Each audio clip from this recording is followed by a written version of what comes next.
Hi everyone, this is Allison.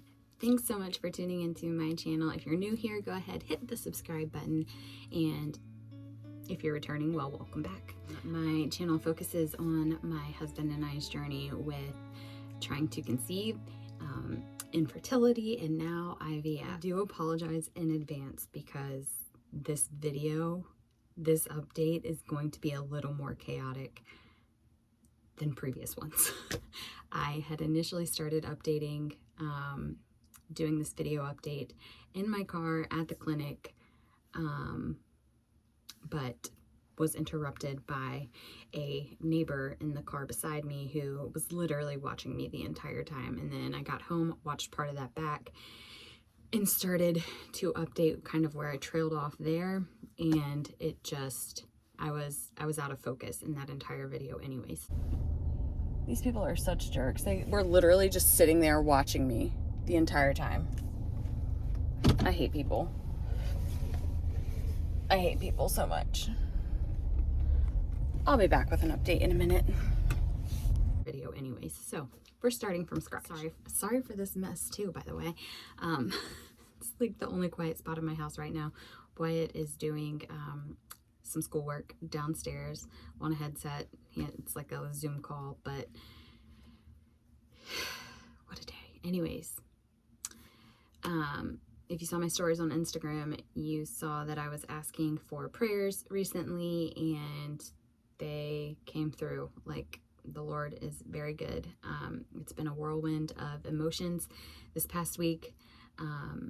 Lots of stress, lots of anxiety, just the entire roller coaster, the entire gamut of emotions. But we are here and we made it through. Anyways, so to recap, because this recap is very important to where this all leads.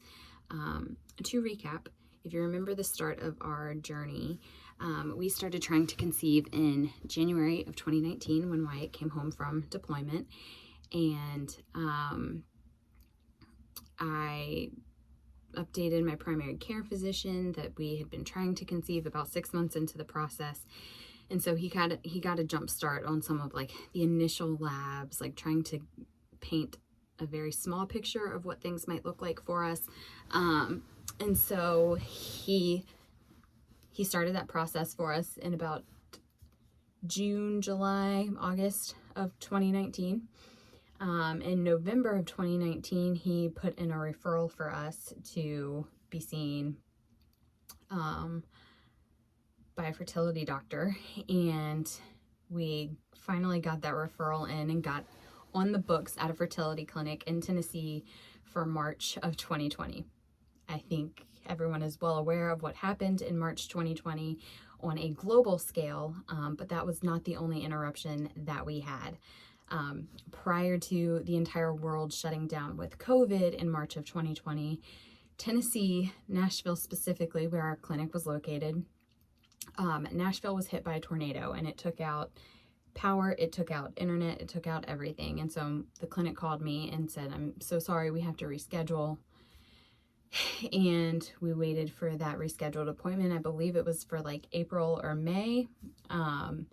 And that time frame rolls around. Meanwhile, still dealing with COVID and all of the precautions and things changing pretty much weekly at that point with what COVID was looking like for things like this.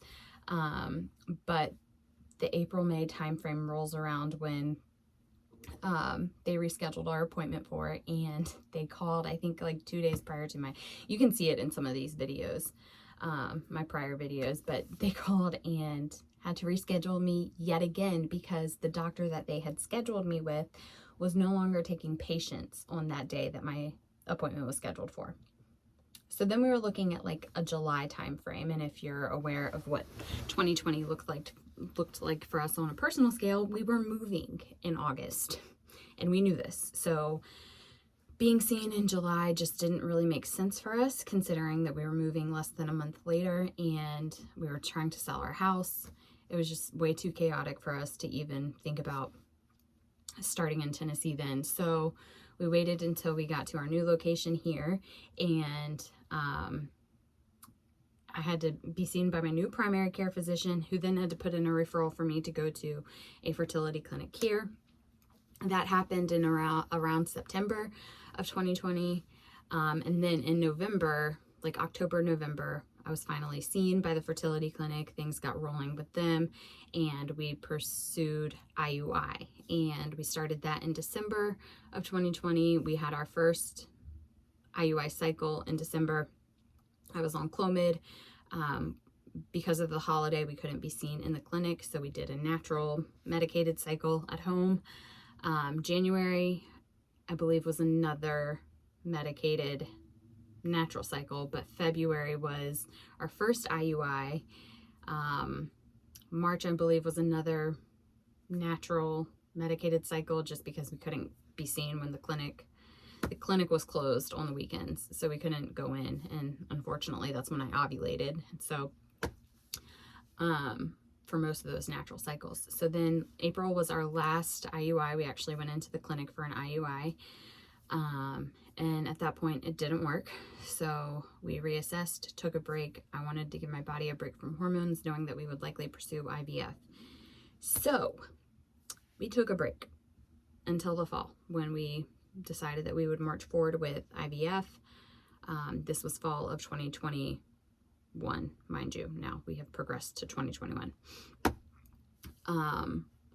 And we pursue IVF. I have to update all of my labs again. Wyatt has to get some of his labs updated again. And that carries us through the holidays into January,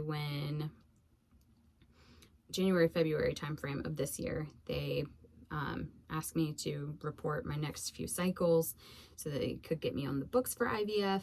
And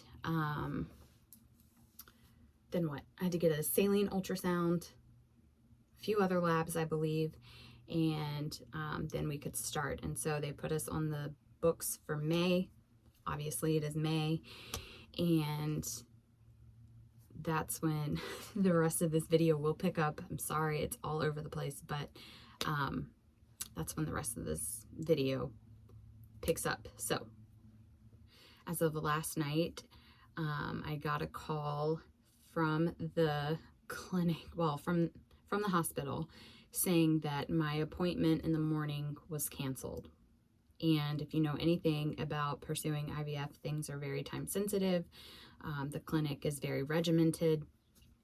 They have they're scheduled, their books for the day. So it's just very regimented. And I was like, this is a joke. This is a joke. You've got to be kidding me. Apparently the hospital experienced a power outage, and most outpatient procedures were canceled and having to be rescheduled.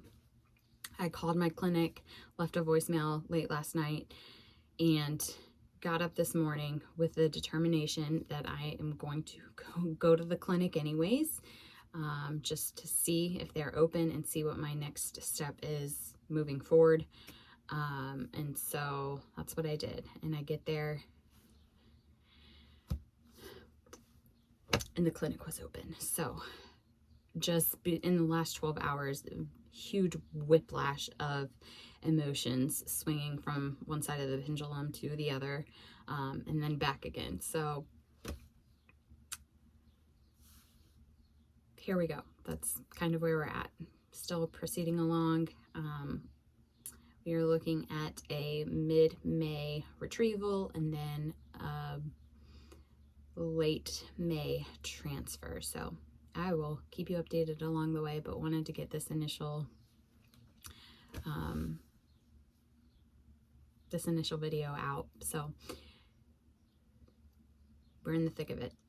Emotions are strong, running high, stress, anxiety, all of the above. It's been a tough week, but we are here, we made it, and I'm just very thankful for the Lord's provision in all of this, most especially today. So we march forward and we step out of the water, step out of the boat onto the water, and continue fixing our eyes on Jesus. So anyways, I'm sure I will have more to share in the coming days, in the coming weeks, but that's where things are right now. And I just appreciate my entire network of support, family, friends, those of you here that don't know me on social media but follow our journey here anyways. I just appreciate your support and your prayers and encouragement. It means the world to us, and I'll see you next time.